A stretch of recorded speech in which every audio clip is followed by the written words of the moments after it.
can't go there. Look, that is the brand new body roll there. It's a round. That was an 8-ounce. The little bait you see at the top on the left there, that's gold. You get that color I just finished. That fish was caught 2 weeks ago. The one in the middle, my big this.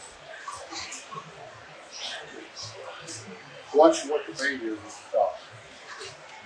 Do you see that? That is an itty bit. It's a swimmer itty bit version of it. And that color is called thump. Does that look like the bait that was in those pictures before? Exactly? Not exactly, but it's got the itty bit. And when you put underneath different colors of light and sun, it puts the color of what that bait fish looks like in the water.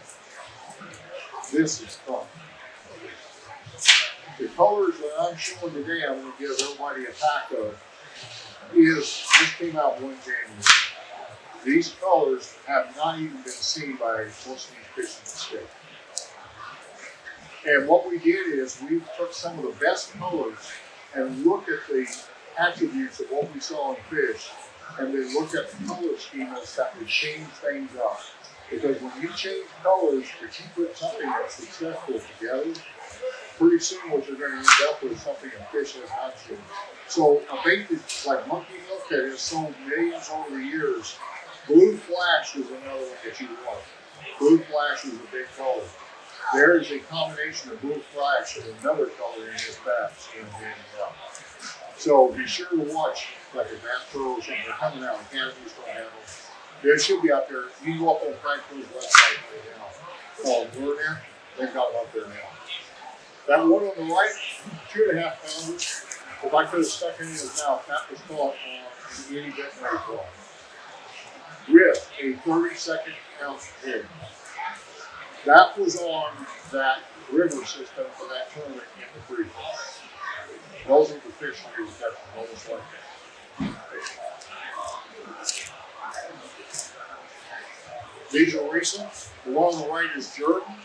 The one on the left is on Pickwick. I caught that fish, and that fish right there was not active. That fish, if you see the itty bit that's in there, is a mayfly. That fish was stuck down in that tree you see laying off that ledge into 30 feet of water. And it was buried. It was under 3 limbs. I had to pull that fish out from beneath all of his limbs to bring it up. That fish was swimming again. I'll let it go. The one on the right is a 2-pounder. The angle of the shot is off a little bit, but that's all a little bit. And that one was on front as well. This new color right here. And if you take a look at it, it's got all those attributes in there that you want to have. It's got some greens in it.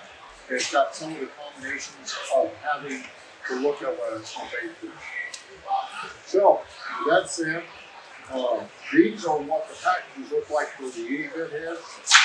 This is a pack here, the smallest one, the 148, which is really good for most of you to dock shoot. This head right here, the 148 is a good dock shoot. That and the 137. Good shot. You can shoot docks where you want to. Okay, I'm gonna hand out some other stuff. I'm gonna take questions now.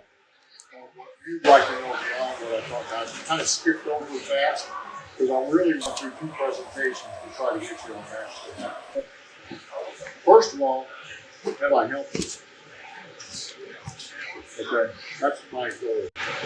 And I'm a 2-time angler of the year, and we placed second. Sue and I did as angler of the year team this last year, 2025. So I just want you to know we had to downsize, we had to rethink how we were doing on bigger baits, and so we do a lot of that. We do a lot of pulling and fishing. So I'm going to tell you, minnow fishing with minnows, live minnows, and I caught live bait too, and I'll answer. I caught live bait also. Don't go with just the same minnow that everybody's going with. Don't use the same type minnow every time you go out either. If they're going to hit minnows, if the bait in that water. Hey, Courtney just restocked her inventory for some Mick Ultra, Bud Light, Coors Light, Miller Light. Come see her at the. Because a 2.5 inch work on your waterway for years. I've done it on the Alabama River. I used to fish big shad come see her at the mid-court entrance. Night Get a Hawk. beverage. Mick Ultra, Bud Light, Coors Light, Miller Light. Put it with an itty bit if they want a live bait. I'll put lemon on it with that itty bit and use that. Sure, you got a question.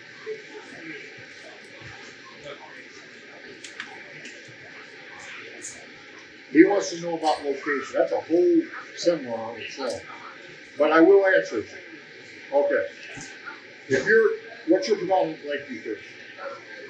Wheeler? Oh, good lake. Got a lot of black crappie in Wheeler. Most of the lakes around here have a lot of black crappie. They also have white crappie. If we're talking black crappie, that's different than white crappie. Okay? Black crappie will do one or two things depending on how much structure. Wheeler has structure. There's brush piles in Wheeler. Smith Lake, not so much. So if you've got a lake that doesn't have much structure and it's predominantly black crappie, you're going to find schools of black crappie that are clouds that do nothing but live suspended their whole life. They don't relate to anything except schools of shad. Or those bait fish I showed you there, depending on what's in that water. That is all they relate to. I have not seen as many white crappie do that because white crappie love structure. The one thing that's happened like in Jordan Lake and Lake Martin and these others, they used to be white crappie lakes. Guess what? Now they're predominantly black crappie. Why? It's like the lakes in Tennessee where they age. What happens when the lake ages? Timber decays. The structure goes away. There's nothing there for them, so the bait fish can't get around the structure, and then the fish coming in living the structure keep from being eaten, okay? So what do they do in those conditions? I go to ledges, okay? Why ledges? Well, number one, you got shallow and deep water. That means that bait fish, what do bait fish normally do when they want to protect themselves when there's no structure? They go shallow. They go in inches of water. I've actually seen now channel caps going in 2 inches of water to chase to get a bait now, which you would never see that years ago, but they have to because why? Structure's not there. So when those bait fish have to go in there to be protected, they're going to run there, and then the bait fish, you're propping them together. Well, crappie can't go that shallow because they're like this. Okay, they're not like this. So because of that, what they will do is they will come in there and they will sit on that ledge, facing in on that ledge. That will give you a real fish. I learned this the hard way. Okay. We were fishing an arm of the Alabama River where I love to fish. And in there is a creek channel that has definite ledges in deep water. And it goes up to shallow on each side, away from it. There are cypress straps on that scattered. And they have huge root systems on it. And that's really important. Because what happens when the sun comes up in the east and goes in the west? Well, when it comes up, shadows. Now, remember I told you about their eyes, they can't stand sunlight? Are they going to be out in the middle of the lake or their arm when that sun's right directly over them? Because they can't see. They're going to go to shade. So I was fishing this left side of this creek on the east side, and all of a sudden about 10 or 11 o'clock, they quit. I said, well, they must have just quit. They're not going to bite anymore. And they're there. The wind moving over to the other ledge and faces west. And after 1 o'clock, when that sun got at an angle just enough to create a shade line on that other side, guess what was there? They moved from over here and went over there. So after 1 o'clock, I started catching again. What was the worst time of the day? Midday. Why? Eyeballs. No shade. That's when they're going to go to docks or something that they can get underneath where they can hide if it's not too hot.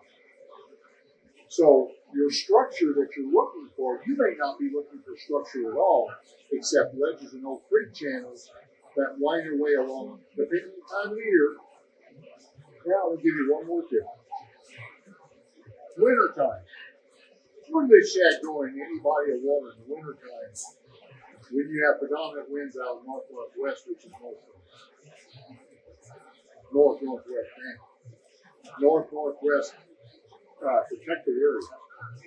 Where do bass go when the wind is blowing hard? Where the waves are coming into the bank, they're looking for something that's pushed in there and looking over.